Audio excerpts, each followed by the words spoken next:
je te remercie pour cette introduction. Et donc, je rétablis le titre de mon exposé qui est « Une société juste est-elle une société égalitaire ?» Voilà. Donc, bon, enfin, les dire, j'ai beaucoup de plaisir à être devant vous. J'aime bien faire ces interventions ici à Miribel. Donc, en fait, l'année dernière, j'avais parlé des rapports entre l'individu et la communauté sur le terrain politique. Et d'une certaine manière, le thème choisi cette année, qui est celui de la justice sociale, et de sa possibilité, n'est pas très éloigné de certaines problématiques que j'avais développées l'année dernière. En fait, si vous voulez, le thème choisi cette année est un thème qui est difficile, il ne faut pas se le cacher. La justice sociale, c'est quelque chose qui pose problème. Alors, pour quelles raisons? Je vais partir de là. Pourquoi est-ce que c'est si difficile d'envisager la possibilité d'une justice sociale, alors qu'il est quand même assez facile d'envisager la perspective théorique d'une justice juridique, on va dire? Eh bien, justement, c'est parce que, et d'ailleurs, c'est un des points que j'avais aussi abordé l'année dernière, c'est que les hommes se découvrent dans le rapport qu'ils entretiennent entre eux, d'abord, j'ai l'impression, comme différents, et non comme semblables. Et donc, c'est sur ce mode de la différence qu'autrui nous apparaît. Parce qu'il y a de la différence, il est donc difficile d'envisager quelque chose d'unitaire, quelque chose qui puisse être applicable à tous et par tous. C'est ça, à mon avis, qui fait difficulté. Seule la sécheresse d'une abstraction, j'ai envie de dire, comme nous permet de nous représenter un homme qui serait le même partout et qui serait par nature le strict égal d'un autre. Donc, parce que l'expérience la plus immédiate que je peux faire dans ma relation aux autres, c'est justement que immédiatement des différences apparaissent. Des différences de toute nature, des différences de talent, des différences de fortune, des différences sexuelles aussi, par exemple. Et que donc c'est sur ce mode-là que c'est ça qui va faire que justement la justice sociale va être très difficile à penser parce qu'elle se donne dans une extraordinaire diversité, dans des perspectives foisonnantes, différentes, et du coup ça va être très difficile d'envisager un axe ou une direction commune ou une perspective qui nous permettrait d'avoir en quelque sorte la possibilité de mettre réellement en application une justice sociale.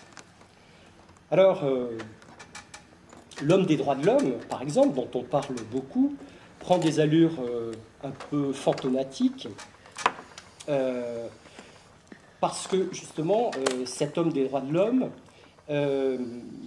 dès qu'il s'agit de prendre en compte la réalité que nous avons sous les yeux, s'éclipse, forcément, puisque ce n'est que par abstraction qu'on peut se représenter un homme des droits de l'homme, un homme unitaire, un homme qui serait le même partout, etc.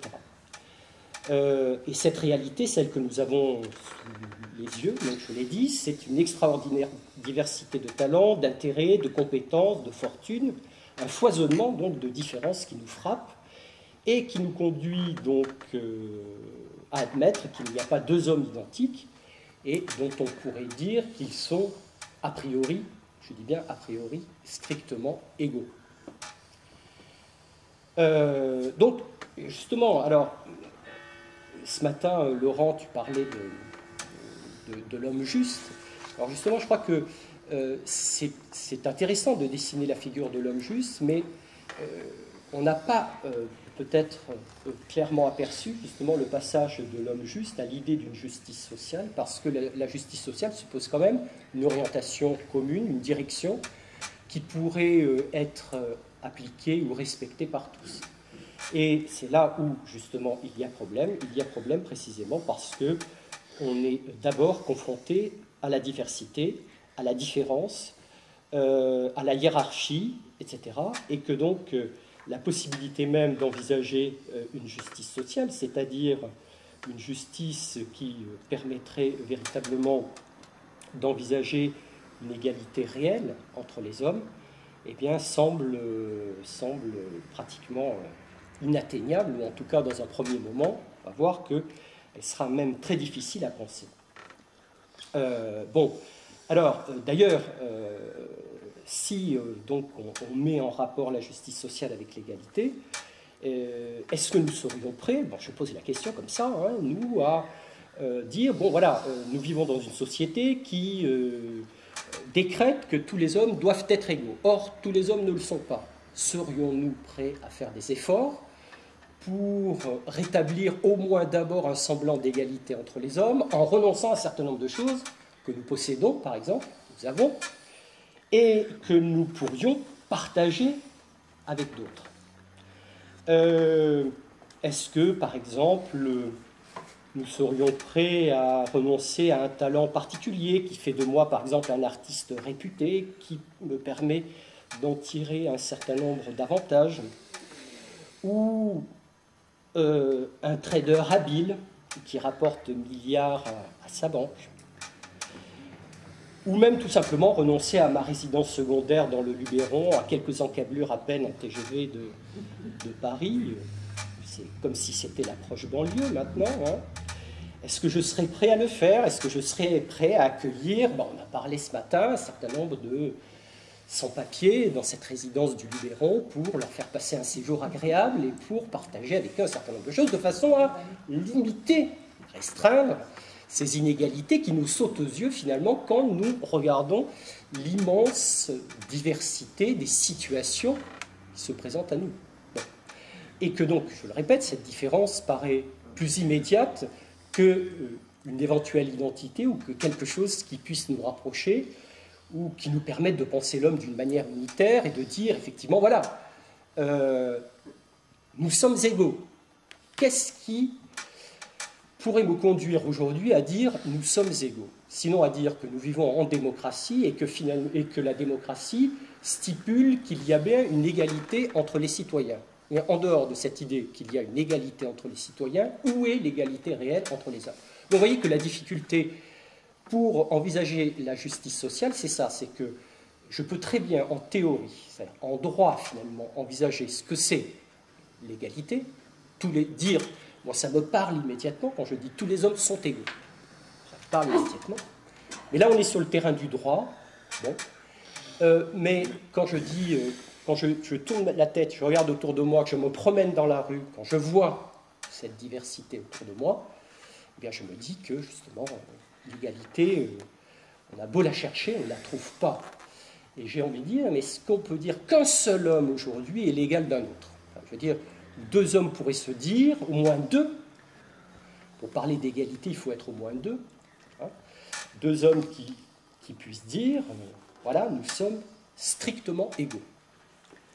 Alors, ce problème, si vous voulez, est un problème vraiment difficile, quoi, parce que on pourrait bien même imaginer que, par nature, nous ne soyons pas égaux et que nous naissions peut-être, je ne dis pas que c'est le cas, mais c'est une possibilité, on ne peut pas complètement l'exclure, avec des talents différents, par exemple. Et que ce qui fait que je fais ce que je fais, c'est peut-être parce que j'avais le talent de le faire, alors qu'un autre ne l'aurait pas. Ou même que ces talents, peu importe, je veux dire que là, on peut tout à fait envisager la question de cette manière, hein, que ces talents soient stimulés par l'éducation, par exemple. Et là, alors là, je trouve effectivement quelque chose qui contribue à creuser des inégalités, c'est-à-dire l'origine sociale. Et que donc, en fonction du milieu social auquel j'appartiens, je n'aurai sans doute pas les mêmes chances au départ. Et que je ne pourrai pas donc envisager la réussite sociale. De la même manière, si je suis enfant d'une famille défavorisée, avec du chômage, avec des conditions de vie déplorables, etc. Et si je suis enfant d'une famille favorisée, avec des facilités, une bibliothèque à disposition à la maison, et la possibilité d'avoir tout ce que je voudrais justement pour me développer dans le sens que j'aurais choisi, alors que déjà l'argent peut constituer une barrière, etc. Donc vous voyez qu'il y a tellement de choses qui font qu'on est plus spontanément inégaux qu'égaux, que donc la justice sociale, c'est vraiment quelque chose qui est vraiment, autant d'un point de vue philosophique, si vous voulez, il est facile de penser la justice en général, autant dès qu'on arrive sur le terrain de la justice sociale, les difficultés sont innombrables, justement parce que c'est d'abord l'inégalité qui nous saute aux yeux, et même à un moment donné, l'idée que cette inégalité pourrait ne jamais être résorbée, et que quoi qu'on fasse, on resterait de toute façon inégaux, parce que si on a des talents, par exemple, etc., si on peut envisager cette possibilité, eh bien, si on n'a pas de talent, on n'a pas de talent. Et que si on n'a pas le talent d'être artiste, eh bien, on ne le sera pas, même si on passe 10 ans aux Beaux-Arts et qu'on essaye d'apprendre toutes les techniques possibles et imaginables. Alors, bon, je ne dis pas que l'aptitude à l'art ne puisse pas venir d'autre chose et qu'il y a quelque chose sans doute qui relève de l'apprentissage. Mais je n'écarte pas complètement non plus la possibilité qu'il y ait du talent à la base. Et que donc, voilà, alors du coup, tout de suite, vous voyez, il y a des décalages qui se forment. Deux bébés qui naissent au même moment, on se dit pour avoir les mêmes chances. Ils ont les mêmes chances dans la vie? Ben non, ils n'ont pas les mêmes chances dans la vie, justement parce que il y a toutes ces différences qui se manifestent d'une manière très puissante. Et souvent, d'ailleurs, quand on dit que l'école réalise l'égalité des chances, que tous les enfants ont les mêmes chances à l'école, je pense que c'est un peu une vue de l'esprit, ou que c'est peut-être un slogan un peu hypocrite, parce que, justement, au départ, je pense que ce n'est pas le cas. Alors, est-ce que l'école est capable de rétablir, justement, un équilibre? On l'a peut-être cru, mais c'était un peu l'idée de l'école républicaine, mais je pense que c'est extrêmement difficile d'envisager. Alors, même si c'est le cas pour certains élèves de milieux défavorisés qui s'en sortent, pour l'immense majorité d'entre eux, et les statistiques sont têtues, il suffit de regarder dans le détail l'origine sociale des élèves qui fréquentent les grandes écoles, pour se rendre compte justement que ceux qui viennent d'un milieu défavorisé sont extrêmement limités. C'est de l'ordre de 2 ou 3%.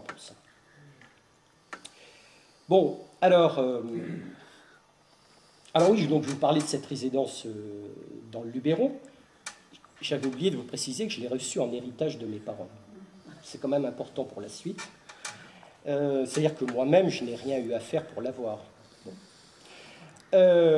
Et donc, à contrario, ceux qui n'ont rien, ni talent, parce qu'on pourrait imaginer aussi un cas où des personnes n'ont rien, ni talent, ni fortune, pourraient attendre, effectivement, et pour eux, peut-être que c'est ça la justice sociale, attendre justement qu'on leur donne ce qui leur manque tant et qu'on compense un tant soit peu ce qui leur fait défaut et qu'on trouve en abondance chez les autres. On a vraiment l'impression qu'il y en a qui ont tout et d'autres qui n'ont rien. Donc voilà, c'est ça le problème de la justice sociale. Donc l'idée, c'est comment rétablir un équilibre ou introduire plus d'égalité alors même que nos conditions sont au départ inégalitaires. Bon, mais du coup, ça pose un problème. Parce que si on introduit plus d'égalité en prenant à ceux qui ont beaucoup pour donner à ceux qui n'ont rien, on va limiter la liberté de chacun. C'est-à-dire qu'il va y avoir une limitation de la liberté, c'est-à-dire que je ne pourrai plus développer mon talent comme je l'entends, que je ne pourrai plus jouir de ma fortune comme bon me semble, puisqu'il faudrait que j'en donne une partie, justement, pour compenser ceux qui sont nés ou qui n'ont pas réussi à obtenir un côté matériel suffisant pour vivre décemment. Car l'idée quand même de la justice sociale renvoie à la possibilité de vivre décemment, on va dire. C'est un minimum requis, parce que sinon rien n'est possible. Parce que si vous laissez justement se creuser dans un pays démocratique, ce qui est déjà une contradiction d'une certaine manière, des inégalités, ça peut aller jusqu'à des troubles sociaux gravissimes, comme ceux qu'il y a eu dans les émeutes en banlieue en 2005. Je crois que c'est aussi le signe qu'effectivement on est arrivé à une situation où il y a tellement d'inégalités sociales il y a tellement d'écart dans la société que ça ne fonctionne plus. Et que ça engendre une certaine dose de désespoir qui conduit au pire. Et donc on va brûler des voitures. Alors on s'est étonné du fait que certains adolescents, à ce moment-là, ont brûlé des écoles. Il faut s'interroger sur le symbole qui représente l'école. Pourquoi on se dit, mais c'est pas normal de brûler une école, c'est un lieu de savoir, etc. Comment est-ce possible? Comment a-t-on pu en arriver là? Bon, mais c'est un symbole pour eux aussi, c'est le symbole de leur échec, l'école. On leur dit, travaille à l'école et tu réussiras. Ils vont à l'école, font des efforts, et puis ils s'aperçoivent qu'ils ne réussissent pas. C'est-à-dire qu'ils ont des mauvaises notes. Et on leur dit, c'est de ta faute si tu as des mauvaises notes, c'est que tu es bête. Avant, on mettait aux enfants un bonnet d'âne. Bon, sans tenir compte absolument des déterminismes sociaux qui peuvent peser sur eux et qui peuvent faire qu'à un moment donné, effectivement, voilà, j'aurais beau faire tous les efforts que je veux, je ne suis pas dans un contexte qui me permet de m'épanouir et de m'approprier le savoir, surtout que la manière dont on conçoit le savoir à l'école, un savoir que somme toute relativement classique dans sa forme, ne correspond absolument pas au quotidien de ces enfants, alors qu'il correspond au quotidien d'autres ou qui ont chez eux toutes sortes d'éléments qui vont favoriser leur réussite, livres, dictionnaires, parents attentionnés qui le soir s'occupent de leurs devoirs et les font progresser, etc. Bon. Alors, donc le problème de la justice, il est là. La justice sociale suppose qu'on rétablisse un équilibre qui n'existe pas au départ.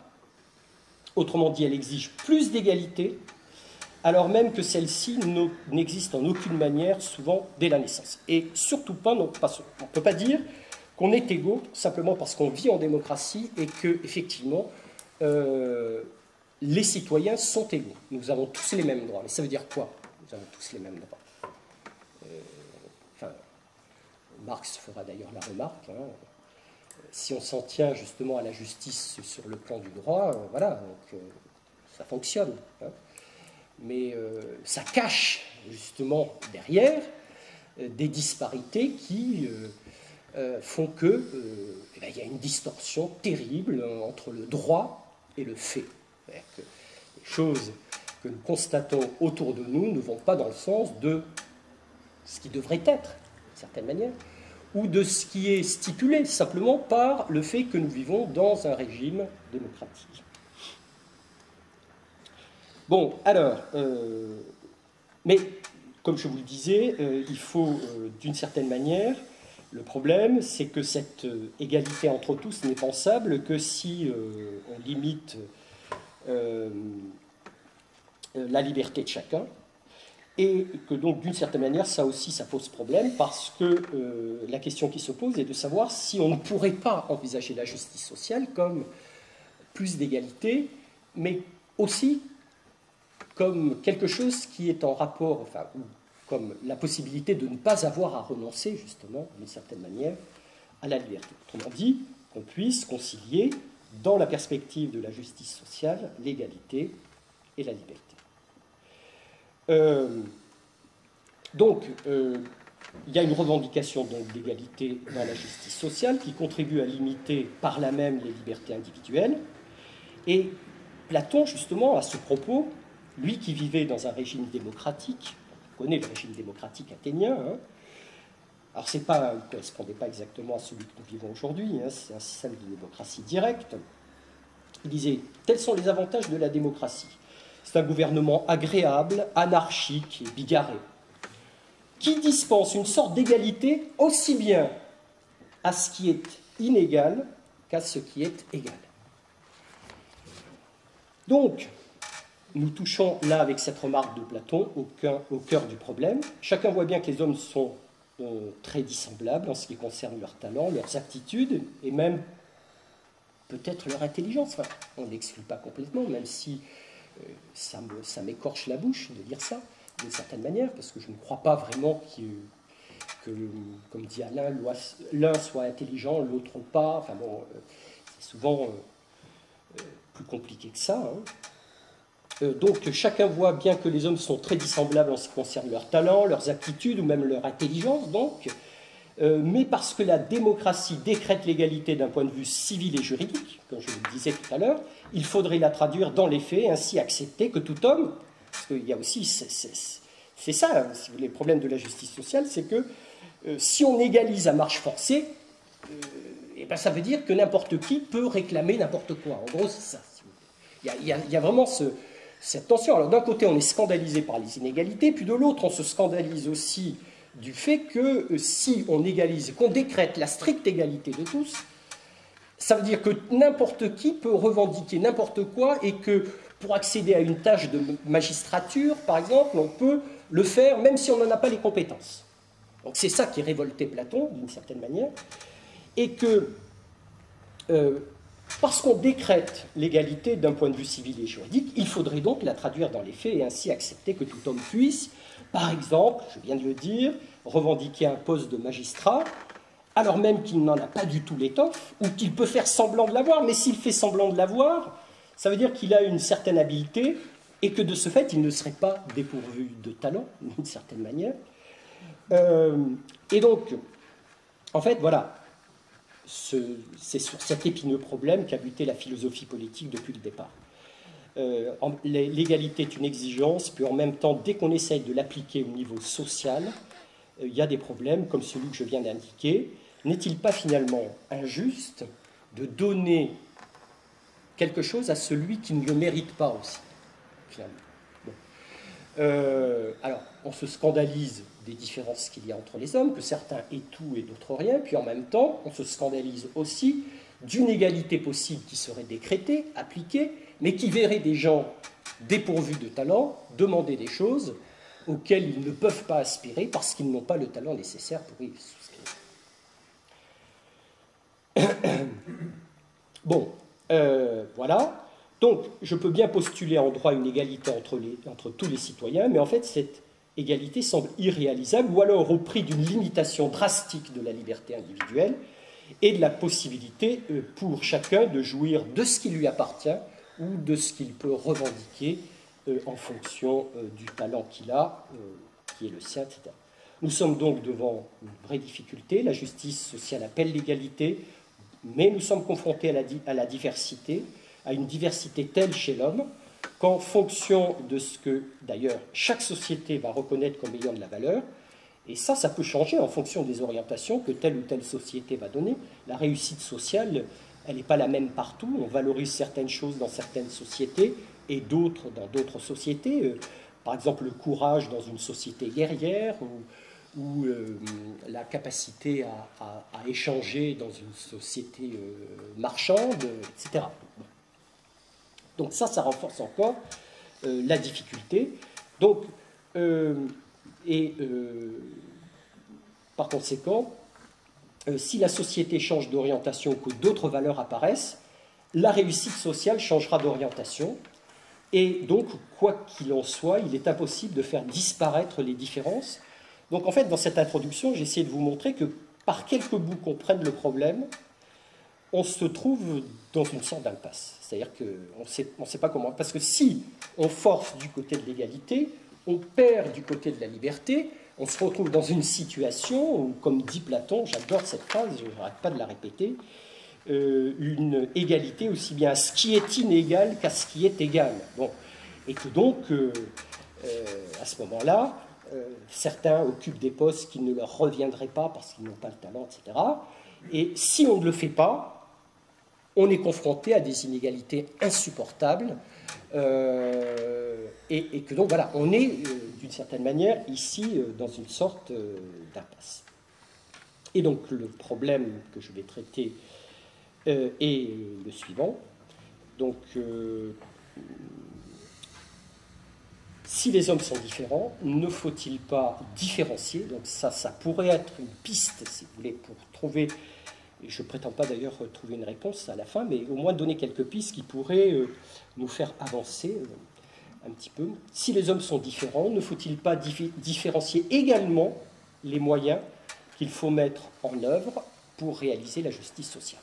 Vous voyez que là, ce problème que je pose, ça serait l'idée qu'on pourrait, pour réaliser une égalité, ne pas procéder de la même manière avec tous les hommes, différencier l'action sociale et par exemple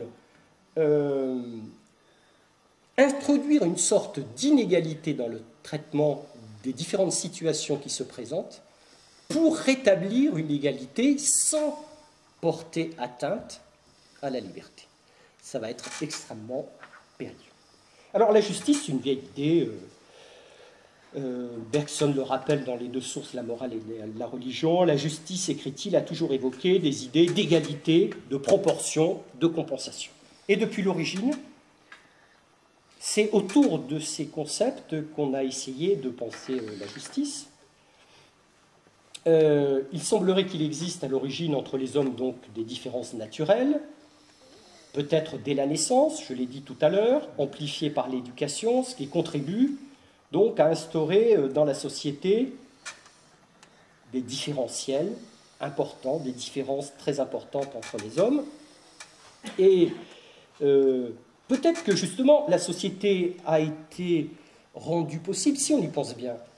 Il fallait peut-être qu'il y ait ces différences au départ, car si nous avions tous été strictement égaux dès le départ, comment la société aurait-elle pu fonctionner, puisqu'il fallait bien que certains hommes se consacrent à certaines tâches et d'autres à d'autres tâches, et que donc il fallait que des différences apparaissent.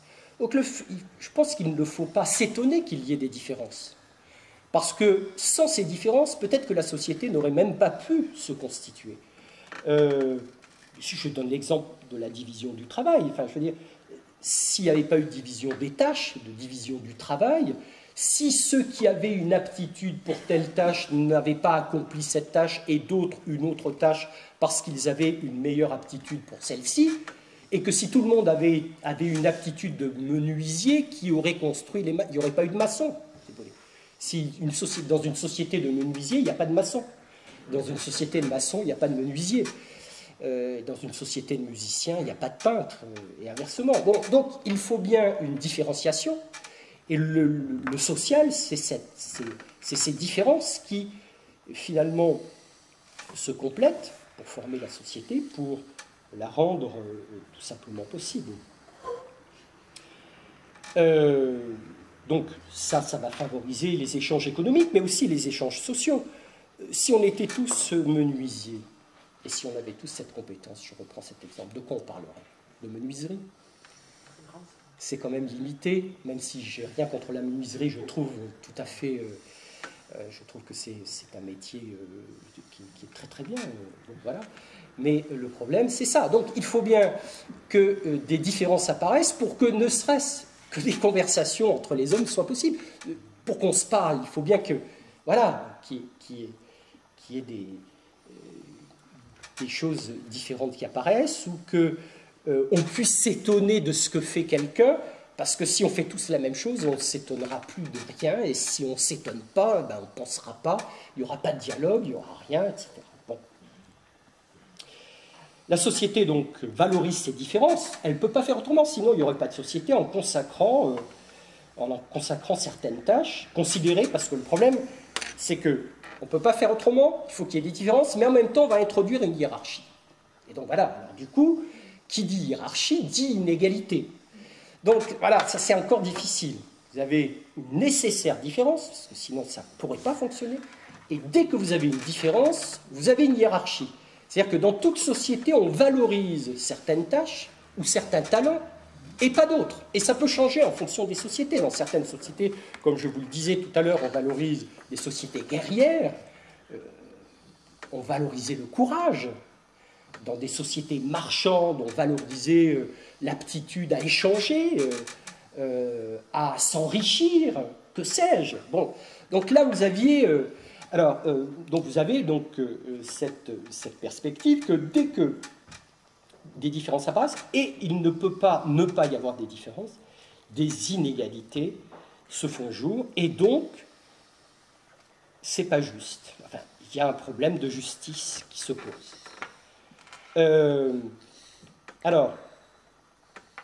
Mais après tout, est-ce que, à partir de là, on ne peut pas déjà considérer comme une forme de justice, finalement, d'attribuer à chacun tout ce qui lui revient, du fait, par exemple, de son travail, de son implication, des efforts qu'il va consentir, etc.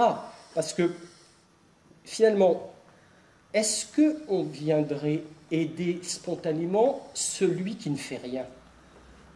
Voilà. Donc c'est ça aussi la difficulté. Et donc il y a cette idée que, au fond, libre à chacun de faire ou de ne pas faire, mais celui qui ne fait rien, il ne peut pas exiger quelque chose d'une certaine manière. Bon. Celui qui ne fait rien de sa propre volonté, c'est-à-dire qui refuse de faire quoi que ce soit, hein. J'entends bien. Non pas le chômeur, par exemple, qui serait réduit à ne pas pouvoir travailler, tout simplement parce qu'il ne trouve pas de travail, hein, c'est pas simple. Et que donc, à partir de là, on pourrait donc concevoir la justice comme le fait d'attribuer à chacun ce qui doit lui revenir du fait de son talent, de ses aptitudes, ou de la somme de travail qu'il est prêt à investir dans une activité. C'est normal que celui qui travaille plus gagne plus. Bon, enfin je sais pas, on va voir, je pense que c'est quand même un peu discuté. C'est Platon qui a dit ça? Ah, oui, on n'est pas très loin de Platon, là, d'une certaine manière. Parce que justement, Platon, parlons-en, dans le livre 4 de la République, je ne parlerai pas du livre 10, Platon définit ce qui constitue pour lui la justice, et voici ce qu'il dit. Pour lui, la justice consiste à, c'est lui qui parle, ne détenir que des biens qui nous appartiennent en propre et n'exercer que notre propre fonction. Donc, à chacun sa place, voilà ce qui va permettre, selon lui, d'instituer un ordre social juste. Voilà. C'est-à-dire qu'il part du constat, si vous voulez, de différence et les accrédite d'une certaine manière en disant chacun ne va pouvoir faire que ce qu'il pourra faire en fonction justement de ses aptitudes. Et même dans l'idée d'une sorte d'éducation commune où tous les enfants reçoivent le même type d'éducation, si vous voulez, Platon envisage ça dans le cadre de la cité idéale, il y a nécessairement des différences qui vont apparaître et qui verront que certains seront plutôt destinés à des tâches d'échange, des tâches marchandes, d'autres à des tâches guerrières, et d'autres enfin seront philosophes, c'est-à-dire ceux, comme nous le disions ce matin, rois philosophes, philosophes rois, aptes à diriger la cité, etc. Parce que pour Platon, celui qui est le plus apte à gouverner, c'est celui qui sait ce qui est juste, et le philosophe est de cela. On ne pourrait pas du tout envoyer quelqu'un qui a une aptitude aux échanges marchands diriger la cité, parce que s'il dirige la cité comme un marchand de tapis, c'est clair qu'on n'ira pas très loin, et qu'on va droit, pour lui, à la catastrophe. Donc, la justice, qu'est-ce que c'est? C'est donner à chacun ce qui lui revient. C'est ça qui est juste. Et il écrit, ce principe qui ordonne à chacun de remplir sa propre fonction pourrait bien être, en quelque manière, la justice. Bon. Dans la cité, le complément des vertus que nous avons examiné, donc il définit ici la justice, Laurent l'a dit ce matin, comme une vertu. Tempérance, courage et sagesse, et cet élément qui leur a donné à toutes le pouvoir de naître, et après leur naissance, les sauvegarde tant qu'il est présent. Or, nous avons dit que la justice serait le complément des vertus cherchées si nous trouvions les trois autres. Cependant, s'il fallait décider quelle est celle de ces vertus qui, par sa présence, contribue surtout à la perfection de la cité, il serait difficile de dire si c'est la conformité d'opinion entre les gouvernants et les gouvernés, la sauvegarde chez les guerriers de l'opinion légitime concernant les choses qui sont ou qui ne sont pas à craindre, la sagesse et la vigilance chez les chefs, ou bien si ce qui contribue surtout à cette perfection, c'est la présence chez l'enfant, la femme, l'esclave, l'homme libre, l'artisan, le gouvernant et le gouverné de cette vertu par laquelle chacun s'occupe de sa propre tâche et ne se mêle point de celle d'autrui. Le pire pour Platon, c'est de demander quelque chose qui ne nous revient pas. Un esclave qui demande à voter sur l'agora, vous n'y pensez même pas. Même pas un étranger, puisque vous savez que la citoyenneté était extrêmement restreinte à Athènes. Bon, alors la justice, c'est quoi pour Platon? C'est l'ordre. Et ça. La cité juste, pour Platon, est régie par le principe d'un ordre harmonieux. Chaque classe sociale y exécute sa fonction propre, sans s'occuper de ce que font les autres. C'est cette organisation harmonieuse et le fait que chacun reste dans la sphère qui est la sienne qui va produire un ordre social juste. L'injustice serait pour Platon le fait qu'on sorte de la sphère d'activité qui est la sienne, des aptitudes qui sont les nôtres, pour revendiquer quelque chose que nous n'avons ni le talent, ni l'aptitude de faire. Et donc, il faut rester à sa place. Voilà. Si vous restez à votre place, tout ira bien. Les esclaves vont continuer à produire, les citoyens à s'occuper de la gestion des affaires de la cité, les magistrats à gouverner, les marchands à s'occuper de l'économie, etc., qui était, dans la société grecque, très dévalorisé. Le travail productif était assez dévalorisé, hein, d'accord, pour les Grecs. Alors là, c'est vraiment quelque chose qui nous frappe. Hein. Donc chaque classe sociale exécute sa fonction propre, dit Platon, et le juste, une telle perspective, finalement, accrédite l'idée que le juste, c'est l'inégal. Ben oui, parce qu'on constate justement ces différences, mais elles sont naturelles, on ne peut rien y faire, c'est comme ça, chacun a des aptitudes particulières et doit les accepter. Et donc aller dans le sens de ses aptitudes et ne pas chercher à vouloir faire des choses qu'il n'a pas le talent de faire. Mais donc, précisément, là on peut faire une petite objection, une telle harmonie n'est-elle pas quelque peu factice? Dans la mesure où, comme nous l'avons vu, justement, ça paraît... les différents problèmes, différences qui apparaissent dans la société, elles viennent plutôt de conditions sociales différentes et qu'il se pourrait bien que les différences qui apparaissent ne soient pas des différences de nature, mais des différences de conditions, justement, qui font que on n'aura pas les mêmes chances au départ, comme l'exemple que je donnais tout à l'heure à propos de l'école, d'accord ? Et que donc un enfant qui échoue à l'école, c'est pas parce qu'il n'a pas l'aptitude pour réussir, ou qu'il n'est pas assez intelligent, par exemple, mais qu'il est dans des conditions tellement défavorables qu'il lui est pratiquement impossible, il y a une espèce de déterminisme social qui pèse sur lui comme une chape de plomb, et qu'il lui est pratiquement impossible de pouvoir réussir dans le cadre d'une école qui n'est finalement faite que pour une certaine catégorie sociale. Qu'on le veuille ou non, c'est comme ça, c'est une réalité, et depuis quelques années, il faut quand même le savoir, l'école creuse de plus en plus ces inégalités, justement. Elle renforce plutôt, excusez-moi, les inégalités, elle ne les réduit pas, parce qu'on pourrait penser que l'école réduise les inégalités, eh bien elle ne le fait pas. Les statistiques sont extrêmement têtues là-dessus. Et donc finalement, la position de Platon, elle paraît un peu factice, justement, parce que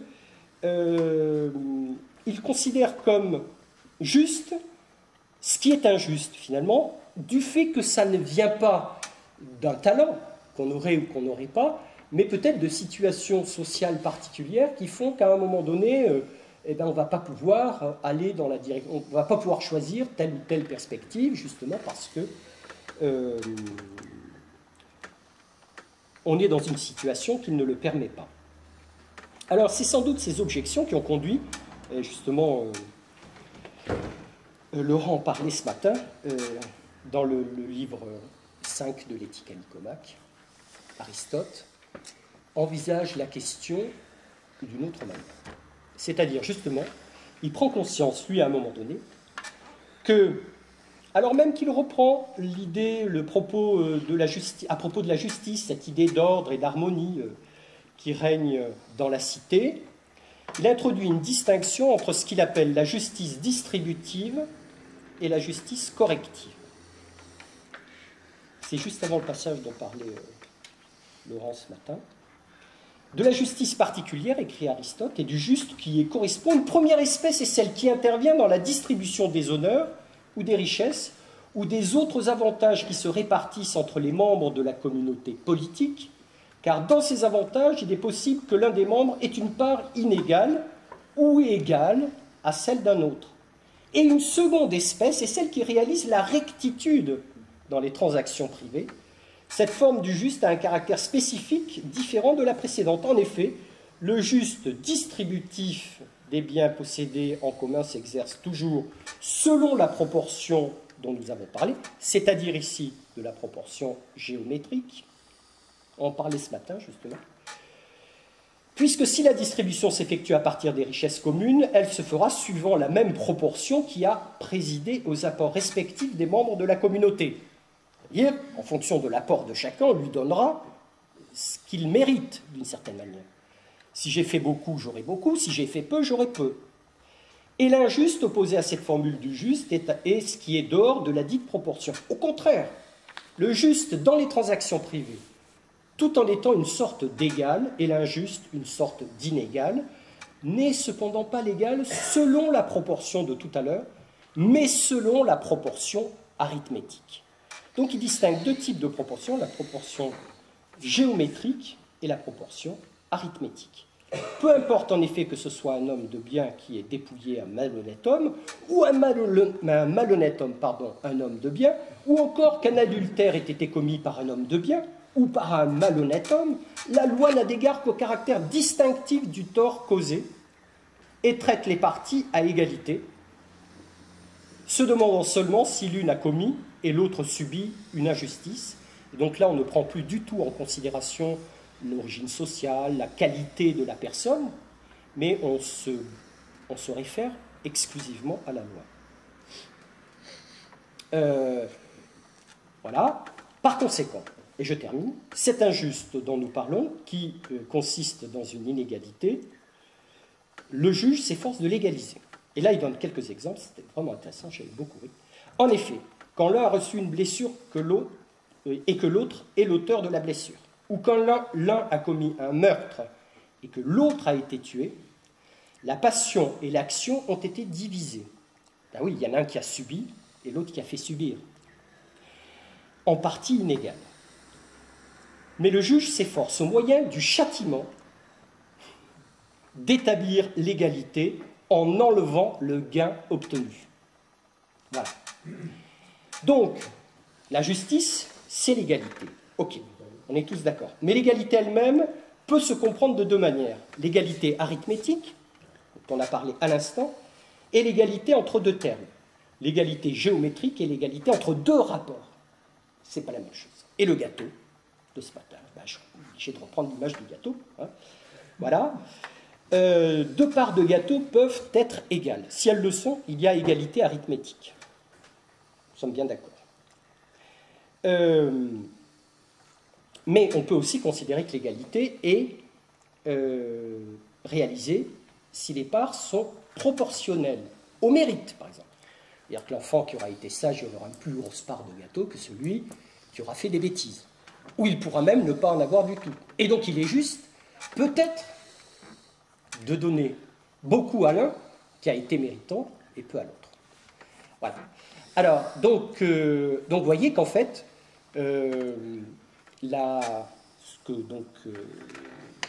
Aristote considère que dans le cas de la justice distributive, c'est-à-dire l'égalité géométrique dont nous parlons à l'instant, il est normal de donner plus à ceux qui contribuent plus, et ce qu'il appelle la justice corrective, c'est celle qui va réaliser l'égalité arithmétique, c'est-à-dire qu'il n'y a aucune raison d'affliger une peine moins lourde à quelqu'un qui a commis un crime sous prétexte qu'il est issu d'une bonne famille, ou etc. Hein, voilà. Donc, alors moi, ce qui est intéressant chez Aristote, Aristote s'aperçoit en fait des limites de la justice distributive conçue comme uniquement proportionnelle, c'est-à-dire au mérite. Et que, c'est pour ça qu'il dit que si c'est pas parce qu'on est considéré comme un honnête homme et qu'on a commis un crime qu'on aura une peine moins lourde que celui qui est considéré au départ comme malhonnête ou qui a commis peut-être d'autres exactions par le passé, qu'on va les juger différemment, justement. Donc il se rend compte des limites, justement, de la justice distributive, conçue uniquement comme proportionnelle au mérite. Et c'est la raison pour laquelle il envisage de rééquilibrer les choses, justement, donc, avec... il introduit un facteur correctif, justement, qui, lui, n'est pas géométrique, mais plutôt arithmétique. Voilà. Donc, cet équilibre est nécessaire. Donc, il faut... Alors, l'idée, moi, je retiens, qui me paraît extrêmement intéressante dans notre réflexion, c'est que on rétablit une sorte d'équilibre. C'est-à-dire que on empêche, par toute une série de mesures, de dispositions qu'on va prendre, justement, que les choses ne s'amplifient. C'est-à-dire que les différences ne deviennent tellement grandes qu'à un moment donné, celui qui a déjà tout deviendrait en plus intouchable, qui pourrait tout se permettre, et que donc, parce qu'il a un certain prestige, il pourrait même commettre des crimes en toute impunité, par exemple, etc.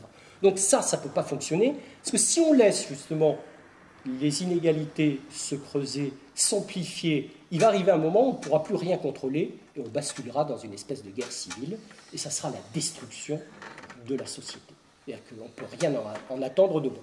Donc vous voyez que l'idée de corriger, de rétablir un équilibre qui, par la force des choses, existe, et voilà, on met en place des barrières, en quelque sorte, qui empêchent les déséquilibres de s'accentuer trop, parce que s'ils s'accentuent trop, eh bien c'est la fin, tout simplement, de la société.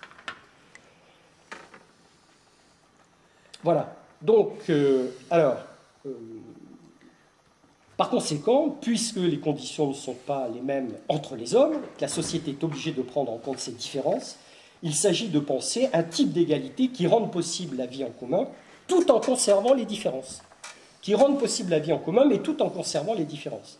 Parce qu'il ne s'agit pas d'égaliser, si vous voulez, à marche forcée. Comme on l'a vu, ça ne pourrait pas fonctionner. Donc il faut bien trouver un moyen de faire en sorte que, justement, il y ait... qu'on réduise les différences, mais que donc on enlève, qu'on conserve les différences, tout en essayant de réduire les écarts. Une égalité parfaite, en fait, n'est pensable qu'en théorie, sur le plan du droit, comme je vous le disais dans l'introduction, mais irréalisable sur le plan du fait. Deuxième moment, si donc l'idée selon laquelle la liberté et l'égalité constituent les principes incontournables d'une véritable justice est acceptée par tous, il en est donc autrement, dès qu'on s'attache à sortir de son cadre théorique et de se débarrasser de la sécheresse de son abstraction. On peut abstraire, voilà, tac, je me représente parfaitement ce que c'est que la liberté ou l'égalité, mais après, dans les faits, effectivement, ça coince. Bon, alors, mais les hommes, à un moment donné, l'ont sans doute compris, puisque il y avait, notamment par exemple sous l'Ancien Régime, ce qu'on appelait des privilèges de naissance justement qui étaient accrédités, et donc il y avait une sorte de hiérarchie dans la société de l'Ancien Régime, dans la société féodale, si vous voulez, qui était extrêmement puissante. Bon. Et donc la Révolution française a compris que la justice et la justice sociale passaient par l'abolition des privilèges. Tant que, parce que si vous voulez, on parle de droit et de fait, mais il faut que le droit progresse aussi.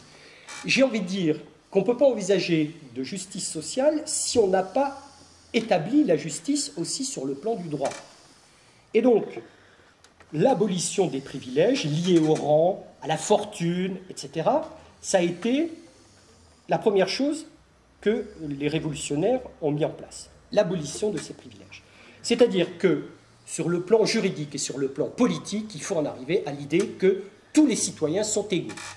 Qu'il ne peut pas y avoir, que la société ne peut pas accréditer, même sur le plan du droit, des différences de fait, et que, par conséquent, il faut commencer par instituer une justice sur le plan du droit et ensuite envisager la possibilité d'une justice sociale. La seule égalité juridique, cependant, et c'est ça le problème, parce qu'il ne suffit pas d'abolir, c'est ça, si on avait pu résoudre tous les problèmes simplement en abolissant les privilèges de la société, de l'ancien régime, si vous voulez, eh bien, sans doute qu'on aurait avancé, mais justement, ça n'a pas marché, parce qu'il ne suffit pas, hein, comme nous le disions, de décréter l'égalité juridique pour garantir la justice sociale. Dire par exemple que les hommes sont égaux en droit, alors qu'ils ne le sont pas en fait, conduit à une forme d'hypocrisie. Ça c'est clair. Par exemple, prétendre que le droit à l'éducation, je disais tout à l'heure, vaut pour tous, que l'école républicaine est celle de l'égalité des chances, alors que tous les enfants n'ont pas le même capital culturel, pour employer un terme que j'emprunte à Bourdieu, et social, bien entendu, au départ, c'est faire preuve d'une mauvaise foi confondante. Et ce que je vous disais tout à l'heure, l'échec scolaire, qu'on fait en sorte d'attribuer à l'élève ou de dire à l'élève, voilà, ben, si tu ne réussis pas, c'est de ta faute, c'est faire abstraction, justement, qu'il y a toutes sortes de déterminismes qui pèsent sur lui et qu'il y a tout un tas de facteurs qui interviennent et qui, malheureusement, ne dépendent pas de lui, contre lesquels il peut sans doute lutter, mais évidemment, ça demande une force, une énergie que tous les enfants n'ont pas, et malheureusement, voilà, ce qui se passe, c'est cet échec scolaire massif qui se produit dans certaines classes sociales. Et en plus, donc, il ne suffit pas de vivre dans un système démocratique pour que, donc, immédiatement, on puisse envisager la possibilité d'une égalité réelle entre les hommes. La question se pose de savoir pourquoi ce décalage ne peut pas être comblé. Une réponse possible est que certaines choses qui relèvent du droit et de la justice politique semblent empêcher d'établir une véritable justice sociale. Un exemple très simple. Le droit de propriété, que Locke, par exemple, dans le second traité du gouvernement civil, établit comme un droit fondamental et qui renvoie à l'inviolabilité de la personne humaine, il écrit par exemple ceci: « La plus grande et la principale fin que se proposent les hommes lorsqu'ils s'unissent en communauté et se soumettent à un gouvernement, c'est de conserver leurs propriétés, pour la conservation desquelles bien des choses manquent dans l'état de nature. Cette perspective d'une sacralisation de la propriété par le droit consiste à donner en fait un cadre juridique à une situation inégalitaire. » Ben, c'est toujours ma résidence secondaire dans le Luberon que j'ai reçue en héritage. Voilà. Et qui m'est garantie, dont personne ne pourra me déposséder, alors même que je n'ai rien fait pour l'avoir, mais que je l'ai eu par héritage, et que donc le droit fait de ma propriété dans le Luberon, près de Paris, une enceinte inviolable. Voilà, personne ne pourra me la prendre. C'est un droit inaliénable qui est rattaché à la personne humaine. Bon, et donc, à partir de là, vous comprenez bien que ici, donc il y a ce problème, que le droit peut justement empêcher aussi la justice sociale d'advenir, ou en tout cas la freine, la ralentit et la rend peut-être même parfois impossible, justement. Bon, alors, une solution a été donnée à ce problème par les utilitaristes. Jeremy Bentham, par exemple, ou John Stuart Mill, dont je vais parler un petit peu, pas beaucoup, hein, qui stipule, donc il y a une solution qui n'est pas inintéressante. Bentham, par exemple, que la charge principale qui incombe à un gouvernement ayant le souci de la justice sociale, donc le problème de la justice sociale a été traité par les utilitaristes, et de mettre en œuvre. Et c'est la formule qui définit très bien, si vous voulez, la conception utilitariste, le plus grand bonheur pour le plus grand nombre. Alors, ça veut dire que... Qu'est-ce que ça veut dire, ça? Le plus grand bonheur pour le plus grand nombre. Si on regarde de près, ça veut dire qu'il y a une marge de tolérance qui apparaît. C'est-à-dire que ce n'est pas le bonheur pour tous, c'est le plus grand bonheur pour le plus grand nombre. Autrement dit, on accepte peut-être que certaines personnes ne soient pas heureuses, à condition que donc le critère, c'est celui du plus grand nombre. À partir du moment où ça concerne le plus grand nombre, on admet, on accepte donc une frange d'inégalité, mais que ce qui serait insupportable, c'est une injustice, quelque chose qui est vécu comme une injustice par le plus grand nombre. Et que donc, quand on prend par exemple comme disposition de mettre en place un bouclier fiscal, typiquement, on peut penser que là, ce n'est pas quelque chose qui va dans le sens du plus grand bonheur pour le plus grand nombre, mais du plus grand bonheur possible pour un très petit nombre d'individus. Et que donc, à partir de ça, on est en droit d'exiger que ça change. Surtout dans une période où les gens souffrent, ou en période de crise, ça paraît quelque chose d'absolument intolérable et insupportable. La morale utilitariste, donc, nous pousse à revendiquer, justement, la fin d'une telle disparité, même si, dans ses marges, elle tolère, si vous voulez, moins de bonheur pour quelques individus, à la condition qu'il y ait le plus grand bonheur pour le plus grand nombre. On est avec l'utilitarisme dans une philosophie de la moyenne, je pense, qui entend simplement rectifier ce qui porte préjudice à une majorité d'hommes. Alors du coup, c'est intéressant cette solution utilitariste, parce que ça permet d'entrer dans ça permet vraiment d'affronter les problèmes directement, quoi. Parce que c'est vrai que si, d'une certaine manière, on attend le bonheur pour tous, il n'arrivera pas. Alors que si on est dans la perspective du plus grand bonheur pour le plus grand nombre, ben peut-être que c'est possible. Donc ça va avec l'idée effectivement d'une croissance ou d'une abondance de biens qui permettra à tous les hommes de pouvoir profiter des fruits de la croissance. Hein, on est un peu dans cette perspective-là avec Bentham. Et que donc on peut donc accepter qu'il y ait quelques cas où justement ça ne soit pas encore le cas, donc, justement, et que donc c'est une sorte de moyenne qui est appelée une moyenne, enfin, c'est plus qu'une moyenne, hein, c'est le plus grand nombre, justement. Hein. Bon, voilà. Donc, du coup, on ne se perd plus dans l'infinité des cas particuliers, parce que le problème, c'est ça le poison pour penser la justice sociale, c'est l'infinité des cas particuliers. Et donc, comme chaque homme est presque un cas particulier, du coup, on ne peut pas penser... Alors justement, ça, ce matin, on était dans l'homme juste, mais quand on passe à la perspective de la justice sociale, justement, il faut bien trouver des axes, une orientation, des idées générales. Comment voulez-vous faire si vous ne faites pas ça? Ça veut dire que vous devrez penser le juste au cas par cas, et que chaque cas remettra en question le précédent? Philosophiquement, je ne vois pas comment on peut le faire. C'est impossible. Donc il faut bien trouver une solution. Cette solution trouvée par les utilitaristes, je la trouve assez intéressante. On ne se perd donc pas dans l'infinité des cas particuliers qui contribuent de fait à rendre impossible une justice sociale parfaite. Mais bon, on l'accepte. On est bien dans le compromis, mais celui-ci a au moins le mérite de réduire les écarts les plus criants, ceux que je qualifiais tout à l'heure de moralement scandaleux. Et John Stuart Mill, pour Mill, l'utile peut aller même, dit-il, jusqu'au sacrifice des intérêts particuliers. Donc Mill va plus loin, il écrit dans l'utilitarisme, hein, le livre de John Stuart Mill, les utilitaristes doivent toujours revendiquer la morale du dévouement personnel. La morale utilitariste reconnaît à l'être humain le pouvoir de faire, pour le bien d'autrui, le plus large sacrifice de son bien propre.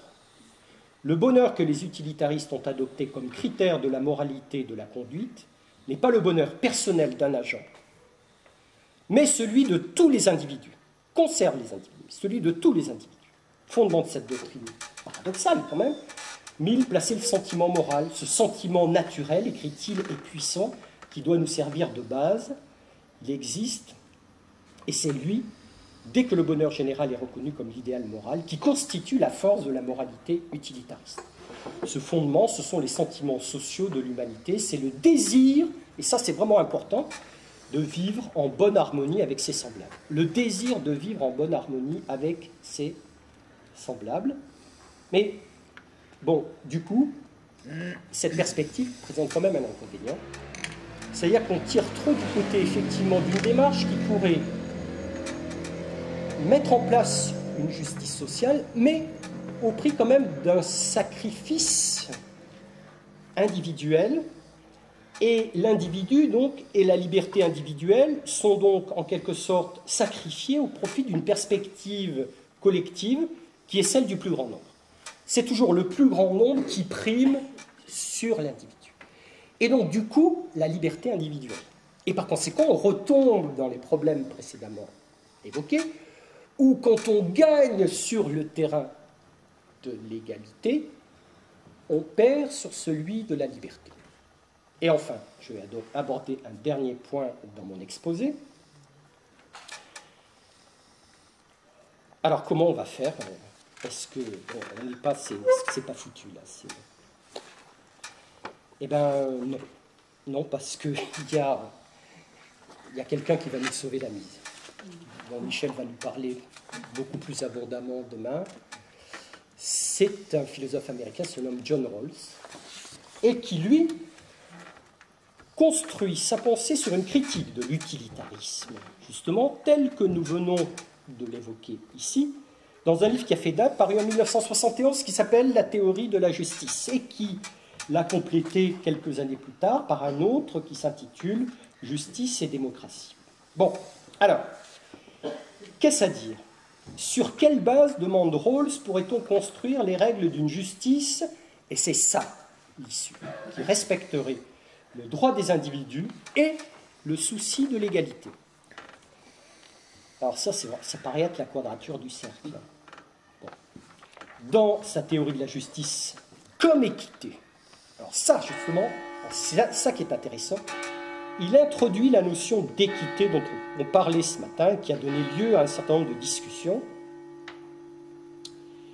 Les institutions de la structure de base sont considérées, écrit Rawls, dans la théorie de la justice comme équité, les institutions de la structure de base sont considérées comme justes dès lors qu'elles satisfont au principe que des personnes morales, libres et égales, et placées dans une situation équitable, adopteraient dans le but de gouverner cette structure. Les deux principes les plus importants s'énoncent comme suit. Premier principe, chaque personne a un droit égal au système le plus étendu de liberté de base, égale pour tous, qui soit compatible avec un même système de liberté pour tous. Autrement dit, le premier principe de la justice est celui de l'égalité des droits. Premier principe de la justice. Entendu comme liberté. Les libertés de base sont pour Rawls 1. Liberté de pensée, de conscience, d'expression, bien sûr, la liberté politique, la liberté d'association, etc. Si ce principe est posé en priorité, c'est qu'il ne peut être sacrifié à aucun principe. Si on n'a pas ça, rien n'est possible. Il faut partir de là. Même si ce n'est pas suffisant, c'est le premier principe. Et si c'est le premier, c'est parce que le second suppose le premier. Si on n'a pas le premier, on n'a pas le second. On va voir quel est le second tout de suite. Donc, voilà. On ne peut donc, sans injustice pour Rawls, première chose, refuser ses droits à quiconque. Deuxième principe. Les inégalités sociales et économiques sont autorisées. Waouh! Les inégalités sociales et économiques sont autorisées, à condition qu'elles soient au plus grand avantage du plus mal loti. Alors quand j'ai lu ça, j'ai trouvé ça super. Les inégalités sont autorisées à condition qu'elles soient au plus grand avantage du plus mal loti. et qu'elles soient attachées à des positions et à des fonctions ouvertes à tous, dans des conditions de juste égalité des chances. Donc, le second principe est celui des inégalités sociales et économiques. La question est alors, comment rendre ces inégalités, vous voyez, compatibles avec l'idée de justice? Donc, la problématique de Rawls, c'est pas comment parvenir à une égalité qui à ce moment-là, accréditerait la justice sociale, c'est comment rendre ces inégalités compatibles avec l'idée de justice. Autrement dit, et par rapport à la problématique qui était la nôtre au départ, une société juste est-elle une société égalitaire? Pas forcément. Une société juste peut être une société inégalitaire. Si, bien entendu, on respecte les conditions fixées par Rawls. La réponse est que ces inégalités, c'est simple, elles doivent profiter aux plus défavorisés. Ces inégalités, elles doivent profiter aux plus défavorisés. Il y a des inégalités, mais au profit des plus faibles et des plus défavorisés. C'est-à-dire qu'on fera plus de choses pour ceux qui sont défavorisés. C'est-à-dire qu'on ne traitera pas les gens de la même manière. L'égalité peut-être, et justement c'est peut-être en traitant les gens de la même manière qu'il y a pas de justice sociale. Et vous voyez qu'on est dans un... Alors Rawls, c'est formidable parce qu'il nous permet justement de penser ce paradoxe, que finalement, on a cherché plein de choses, on a essayé par tous les bouts de prendre nos problèmes, et voilà que d'un seul coup, on lit ça, et ça nous semble assez lumineux. D'ailleurs, le livre de Rawls, quand il a été publié, a fait beaucoup de... Parce qu'on a vu quelque chose de très innovant, et c'est pas faux, puisque comme je suis en train de vous l'expliquer, il y a cette perspective. Bon, alors... Donc...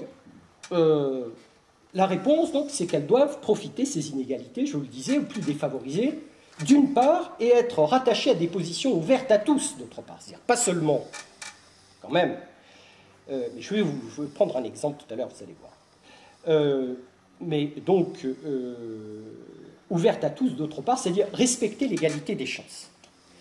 Alors, ça, moi, ça m'a fait penser à quelque chose dont qui a donné lieu à de nombreux débats, ce qu'on appelle la discrimination positive. Qu'est-ce que c'est? Alors, je prends un exemple simple. Nous disions tout à l'heure, nous parlions de l'école. Nous disions qu'il y avait beaucoup d'enfants qui étaient issus de milieux défavorisés, qui n'avaient donc pas, finalement, alors que théoriquement, ils les avaient, les mêmes chances que les autres. Et puis voilà, donc, on a vu que dans les grandes écoles, il n'y avait pratiquement pas d'enfants, d'employés, de milieux modestes, etc. Et donc on s'est dit, mais pourquoi est-ce qu'on n'établirait pas un quota de places dans certaines grandes écoles pour permettre à des enfants qui n'auraient jamais réussi, et je pense à Sciences Po Paris qui a ouvert un peu de bal, si vous voulez, où on a décidé de mettre un certain nombre de places sans passer le concours à disposition d'élèves considérés comme méritants, issus d'un certain nombre de lycées de banlieue, alors que tous les autres doivent passer un difficile concours pour entrer dans cette prestigieuse école. Alors on se dit, mais c'est par rapport à l'idée de l'école républicaine, c'est insupportable. Ou même dans les perspectives que nous avons développées précédemment, comment alors que moi j'ai le talent pour faire Sciences Po Paris, on m'empêche de le faire parce qu'on me vole des places. Et que donc, s'il n'y avait pas ces élèves de banlieue, eh bien, il y aurait eu peut-être, je ne sais pas, 10 places en plus. Et que si moi j'arrive dernier, enfin, juste le premier non admis, si vous voulez, je me dis que s'il y avait eu ces 10 places, j'aurais été admis. Bon, alors c'est difficile à avaler. Mais en même temps, vous voyez que ça respecte un peu l'idée de Rawls, parce que je peux quand même le passer. Mais c'est à moi d'être encore meilleur pour l'avoir. Parce qu'effectivement, il y a peut-être un peu moins de place que ce qu'il y aurait eu s'il n'y avait pas eu ce quota, justement, réservé à des enfants de milieux défavorisés. Alors, question, qu'est-ce qu'ils vont faire là? Ils vont rater, ils n'ont pas le bagage culturel, ça va être un fiasco. Ben non. Alors là, pas du tout. Et ils ont réussi.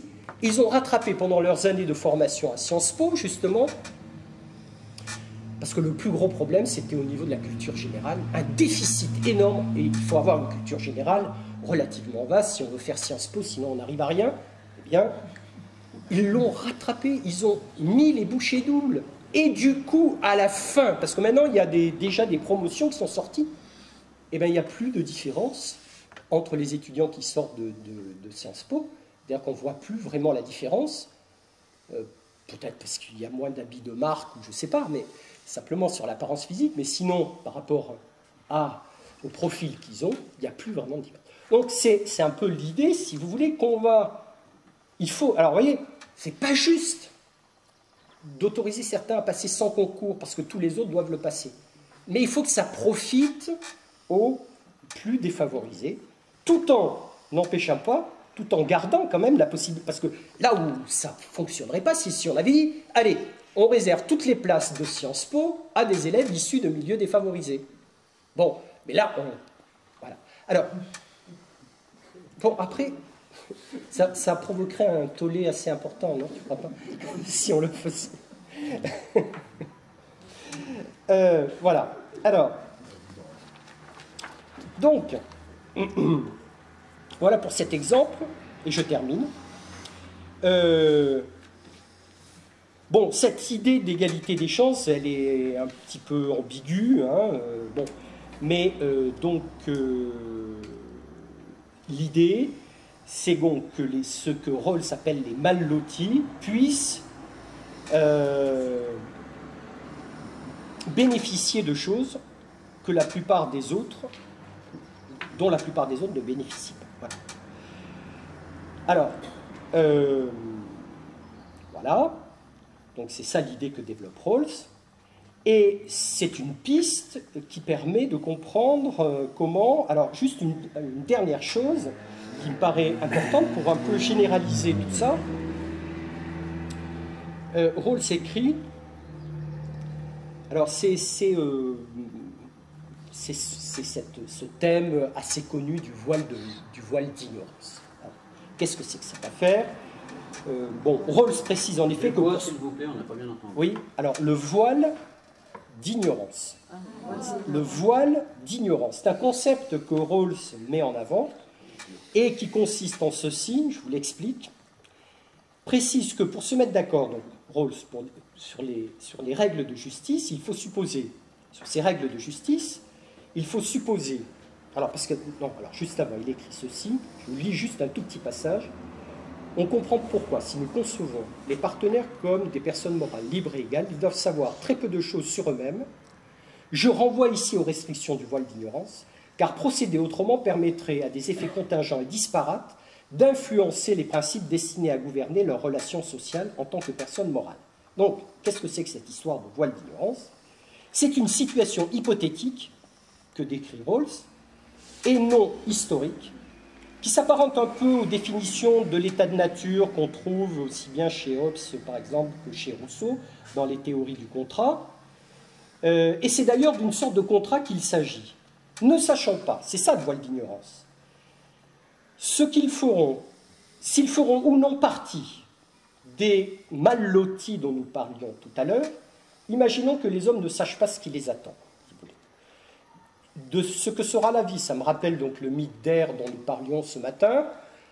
Peut-être justement que ça serait, Laurent, une solution pour choisir la bonne pièce. Quelle serait, donc Rawls nous donne, avec le voile d'ignorance, peut-être une solution pour choisir la bonne pièce. Il dit, les hommes ne sachant pas s'ils seront défavorisés ou non, eh bien, ils iront dans le sens, il l'écrit, ne sachant pas ce qu'ils feront, s'ils feront ou non partie des mal lotis, les hommes acceptent l'inégalité si elle tourne à l'avantage des plus défavorisés.